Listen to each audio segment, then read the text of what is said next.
Hello student, welcome to Ashwani GS classes. मैं Deepshikha Dwivedi Ashwani GS classes में आप लोगों का बहुत बहुत स्वागत करती हूँ। तो बच्चों, आज हमारा जो क्लास शो का ज्योग्राफी से 25 मोस्ट इंपॉर्टेंट क्वेश्चन होंगे। जैसा मैंने कि आपको बताया है, हिस्ट्री और पॉलिटी से आप क्वेश्चन मिल गया होगा। आपको हमेशा कराती हूँ, पर डे हमारे क्लास आते हैं। तो आज हमारा ज्योग्राफी से क्वेश्चन आएगा और कुल आपको 150 क्वेश्चन का मैं सेट आपको देने के लिए, जैसे मैंने बोला है, तो ज्योग्राफी से भी मैं आपको 150 क्वेश्चन दूंगी। तो चलिए आज क्वेश्चन का स्टार्ट करते हैं। 25-25 क्वेश्चन का सेट रहेगा। तो फर्स्ट क्वेश्चन, चलिए हम अपना फटाफट क्वेश्चन को देखेंगे। ज़्यादा डिस्क्रिप्शन में नहीं जाते हुए हम अपना फोकस करेंगे कि जल्दी जल्दी मैक्सिमम क्वेश्चन कर लें, क्योंकि एग्ज़ाम बहुत नज़दीक आ गया है बच्चों। अब डिस्क्राइब करके पढ़ाने का समय ना बचा है, ना पढ़ने का समय बचा है। तो हम क्या करेंगे, फटाफट क्वेश्चन करेंगे। आप देखेंगे आप कितना क्वेश्चन कर पा रहे हैं। और इम्पोर्टेंट क्वेश्चन है, अगर जो आप क्वेश्चन नहीं कर पा रहे होंगे उसे आप याद करने की कोशिश करिएगा। देखिएगा फर्स्ट क्वेश्चन है निम्न पृथ्वी एवं चंद्रमा के बीच स्थित अंतरिक्ष को किस नाम से जाना जाता है। पृथ्वी एवं चंद्रमा के बीच में जो अंतरिक्ष का पार्ट आता है, को जो भाग बचता है, उसे किस नाम से जाना जाता है। तो सिस्लूनर, इसका ऑप्शन हो जाएगा सी, बिल्कुल राइट, सिस्लूनर के नाम से जाना जाता है। दूसरा क्वेश्चन देखेंगे, यदि वायु का तापमान बढ़ता है और तो उसकी जलवाष्प ग्रहण करने की क्षमता पर क्या प्रभाव पड़ता है। देखिए, वायु का तापमान घटता है तो जलवाष्प, जैसे धूप निकलता है ना बच्चों, जलवाष्प बन के ऊपर जाता है, जिससे बारिश के रूप में हमें फिर वापस हमें ही प्राप्त होता है। तो वायु का जब तापमान बढ़ेगा, यानी कि गर्म वायु जब चलेगी, तो जलवाष्प ग्रहण करने की क्षमता पर क्या प्रभाव पड़ेगा। तो ऑप्शन बी, यानी कि बढ़ता है, और गर्म वायु जो होता है बढ़ाता है जलवाष्प करने की क्षमता। देखिए 3 नंबर क्वेश्चन है, यदि मानक समय एवं ग्रीनविच समय मध्य के बीच कितने समय का अंतर है। भारतीय मानक समय और ग्रीनविच जीएमटी, ठीक है, जीएमटी के बीच में कितने समय का अंतर है। तो इसका ऑप्शन सी हो जाएगा, यानी कि 5.5 घंटे का अंतर होता है भारतीय समय और ग्रीनविच टाइमलाइन के बीच में। 4 नंबर क्वेश्चन है, फोर्थ क्वेश्चन है, कांगो नदी घाटी में किस प्रकार की जलवायु पाई जाती है।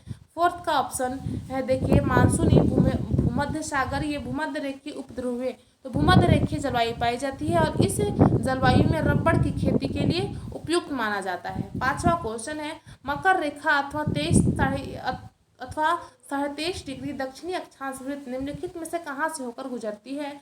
Zimbabwe, Bharat, Malagasy, Greenland.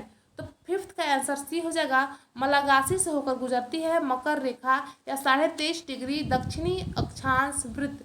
पिंगो स्थलाकृति निम्न में से किस क्षेत्र में पाई जाती है। मरुस्थलीकरण, समुद्र तटीय, परिहिमानी या अगाध सागरीय। तो पिंगो जो है स्थलाकृति कहाँ पाई जाती है, तो परिहिमानी क्षेत्रों में पिंगो स्थलाकृति पाई जाती है। 7th नंबर क्वेश्चन है, संयुक्त राष्ट्र अमेरिका के पश्चिमी तट से आरंभ होकर रॉकी पर्वत को पार करके उसके नीचे उतरने वाली गर्म हवा एवं शुष्क हवा को किस नाम से जाना जाता है। तो 7 का ऑप्शन सी बिल्कुल राइट हो जाएगा, चिनूक के नाम से जाना जाता है। अमेरिका में, याद रखिएगा, पश्चिमी तट पर रॉकी के पर्वतों पर बहने वाली हवाओं को क्या कहते हैं, चिनूक के नाम से जाना जाता है। 8 नंबर क्वेश्चन है, सूर्य से पृथ्वी की निकटतम स्थिति को किस नाम से जाना जाता है। तो 8 नंबर क्वेश्चन का ऑप्शन ए बिल्कुल राइट हो जाएगा, इसे उपसौर का नाम से जाना जाता है। उपसौर की स्थिति कब होती है, तो 3 जनवरी को उपसौर, यानी कि पृथ्वी और सूर्य के बीच में न्यूनतम दूरी होती है। और अपसौर होता है 4 जुलाई को, 4 जुलाई को अपसौर होता है। और अपसौर का मतलब क्या होता है, सूर्य और पृथ्वी की अधिकतम दूरी 4 जुलाई को होती है और न्यूनतम दूरी 3 जनवरी को होता है। 3 जनवरी को उपसौर और 4 जुलाई को अपसौर के नाम से जाना जाता है। 9th नंबर क्वेश्चन है, पार्टजोल क्या है। तो कोणधारी वन प्रदेशों से मिलने वाली मिट्टी, शुष्क प्रदेशों की मिट्टी, अत्यधिक उर्वर जलोढ़ मिट्टी, वह मिट्टी जिससे असतह वाली उर्वर होती है। तो पार्टजोल क्या है, तो कोणधारी वन प्रदेशों में मिलने वाली मिट्टी को हम पार्टजोल के नाम से जाना जाता है। और इस प्रकार की मिट्टी हमें पर्वतीय क्षेत्रों में, जैसे जम्मू कश्मीर के क्षेत्र में अधिकतर पाई जाती हैं। 10 नंबर क्वेश्चन देखिए, Rockies, Andes, Atlas, Alps, Himalaya आदि किस प्रकार के पर्वत है। तो 10th नंबर क्वेश्चन का ऑप्शन बी हो जाएगा, यानी कि ये वलित पर्वत है। इन्हें नवनिर्मित पर्वत के नाम से भी जाना जाता है, नवीनतम पर्वत के नाम से भी जाना जाता है।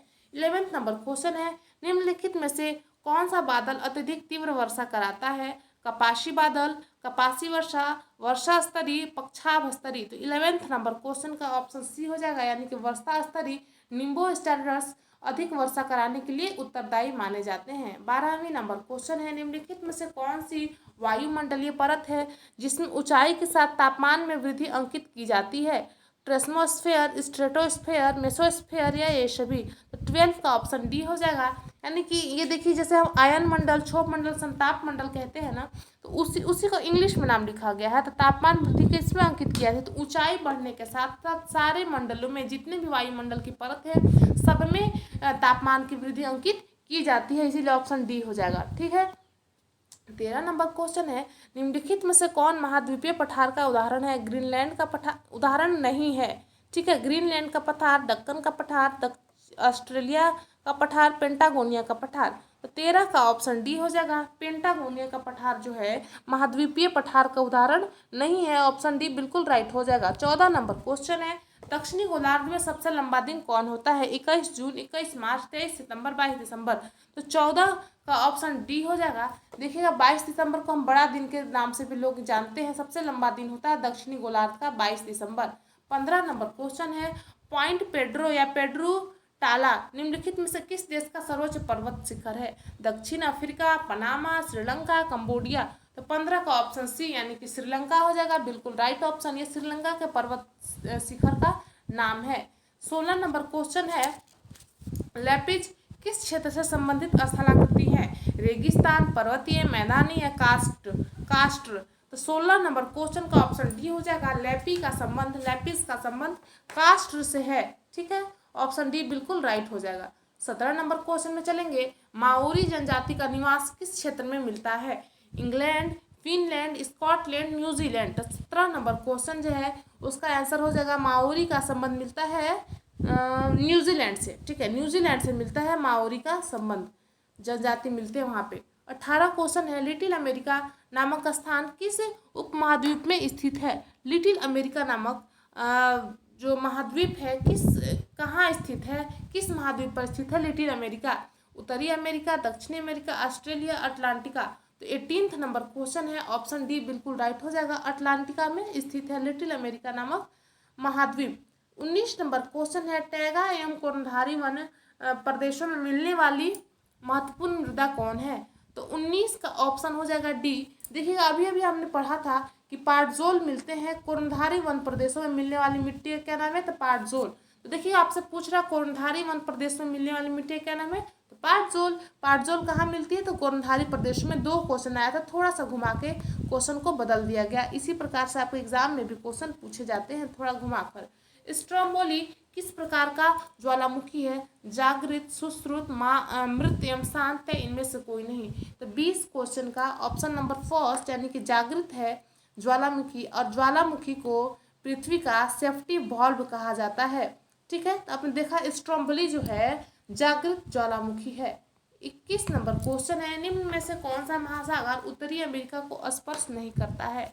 अटलांटिक महासागर, प्रशांत महासागर, हिंद महासागर या आर्कटिक महासागर। तो 21 नंबर जो क्वेश्चन है इसका ऑप्शन हो जाएगा हिंद महासागर को उत्तरी अमेरिका बिल्कुल टच नहीं करता है, अब स्पर्श नहीं करता है। 22 नंबर क्वेश्चन है, टाइफून नामक चक्रवात निम्न में से किस क्षेत्र को प्रभावित करता है?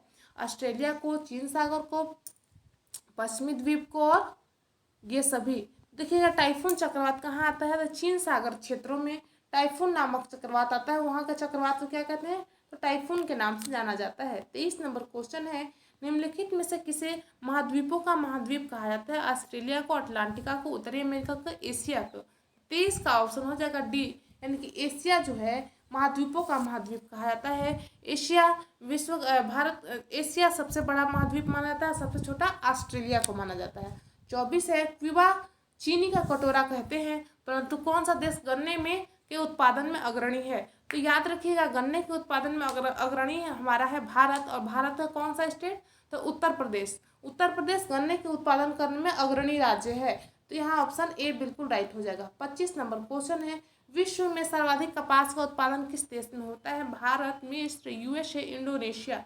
तो 25 का आंसर हो जाएगा ए, यानी कि भारत में सबसे ज़्यादा कपास होता है, और भारत के गुजरात राज्य में, गुजरात में मूंगफली और कपास मैक्सिमम होते हैं, बहुत अधिकतम मात्रा में होती है, क्योंकि गुजरात की जो मिट्टी है काली मृदा है, और कपास के लिए उपयुक्त मृदा कौन सी होती है? तो काली मृदा ही कपास के लिए उपयुक्त मानी जाती है। तो चलिए 25 क्वेश्चन का तो सेट हो गया है, लेकिन कुछ और क्वेश्चन मतलब 30 तक हम क्वेश्चन आज डिसाइड कर लेते हैं, देख लेते हैं, डिस्कस कर लेते हैं। 30 क्वेश्चन तक 30 क्वेश्चन का हमारा रिकॉर्ड चलेगा। ठीक है। 26 नंबर क्वेश्चन है, विश्व में गेहूं का अधिकतम उत्पादन किस देश में होता है? ऑस्ट्रेलिया, चीन, कनाडा और संयुक्त राज्य अमेरिका। तो गेहूं के उत्पादन में सर्वप्रमुख स्थान किसका है? तो चाइना का है। गेहूं के उत्पादन में, चावल के उत्पादन में, मत्स्य के पालन में, फलों, बहुत सारे फलों के उत्पादन में चाइना का नाम सबसे फर्स्ट में आता है। सबसे फर्स्ट में आता है चाइना, गेहूं, चावल, मत्स्य इत्यादि के उत्पादन में। 27 नंबर क्वेश्चन है, चावल का अधिकतम उत्पादन किस देश में होता है? तो यहाँ भी चाइना हो जाएगा, अभी भी मैंने आपको बताया है। 28 नंबर क्वेश्चन है, ऊन का अधिकतम उत्पादन किस देश में होता है? न्यूजीलैंड, ऑस्ट्रेलिया, अर्जेंटीना, इनमें से कोई नहीं। तो 28 का ऑप्शन बी बिल्कुल राइट हो जाएगा, यानी कि ऑस्ट्रेलिया में सर्वाधिक ऊन का उत्पादन किया जाता है। 29 नंबर क्वेश्चन है, रबड़ का उत्पादन किस देश में सर्वाधिक होता है? तो रबड़ बच्चों भूमध्य रेखीय जलवायु क्षेत्र में पाए जाते हैं, मैक्सिमम होता है रबड़ की खेती।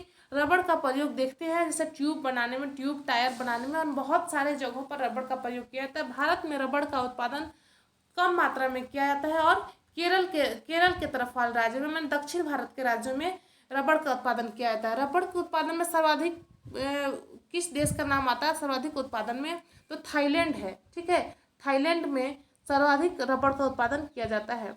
देखिए 30 नंबर क्वेश्चन है, उष्णकटिबंधीय मरुस्थलीय द्वारा पृथ्वी की सतह पर कितना क्षेत्रफल घिरा हुआ है? तो उष्णकटिबंधीय मरुस्थलीय यानी कि ट्रॉपिकल डिजर्ट जो है पृथ्वी को कितने सतह को घेरे हुए है? तो 30 का ऑप्शन बी, यानी कि लगभग 1/4 पार्ट, पूरे पृथ्वी का 1/4 भाग, मतलब एक बटा चौथा भाग, यानी कि ये वाला भाग पूरा ट्रॉपिकल डिजर्ट से भरा हुआ है। तो आज जितना हम क्वेश्चन देखे हैं, आपको यदि लग रहा हो कि क्वेश्चन हमारे लेवल के हैं तो फीडबैक ज़रूर दीजिएगा बच्चों, कमेंट बॉक्स में ज़रूर बताइएगा कि आपको ये क्वेश्चन कैसे लगते हैं। बाकी मैं सारे सब्जेक्ट में आपको अवेलेबल कराने की कोशिश करूँगी। वीडियो जैसे जैसे होता है क्वेश्चन बना के आपका वीडियो आपको मिलते रहेगा। आपका फ़र्ज़ बनता है कि आप प्लीज़ वीडियो को लाइक करिए, शेयर करिए, सब्सक्राइब करिए, अपने फ्रेंड सर्कल में भेजिए, और 1000 सब्सक्राइबर का हमारा जो टारगेट है उसे पूरा करने में आप हमारी मदद करिए, क्योंकि हम भी बहुत बच्चे बहुत लग के आपके एग्ज़ाम को बहुत ही लग के, बहुत ही मेहनत से क्वेश्चन तैयार करते हैं। अब आपको 1, 2, 3 वीडियो एक दिन में देने की पूरा प्रयास करते हैं। तो आप भी हमारी भावनाओं को समझिए, हमारी मेहनत को समझिए, और वीडियो को जम के लाइक करिए, शेयर करिए। फिर FB पर टैग करना मत भूलिएगा, FB पर पोस्ट करिए और टैग कर दीजिएगा। ठीक है, तो अभी के लिए इतना ही। नमस्कार, जय हिंद, मिलते हैं नेक्स्ट वीडियो में।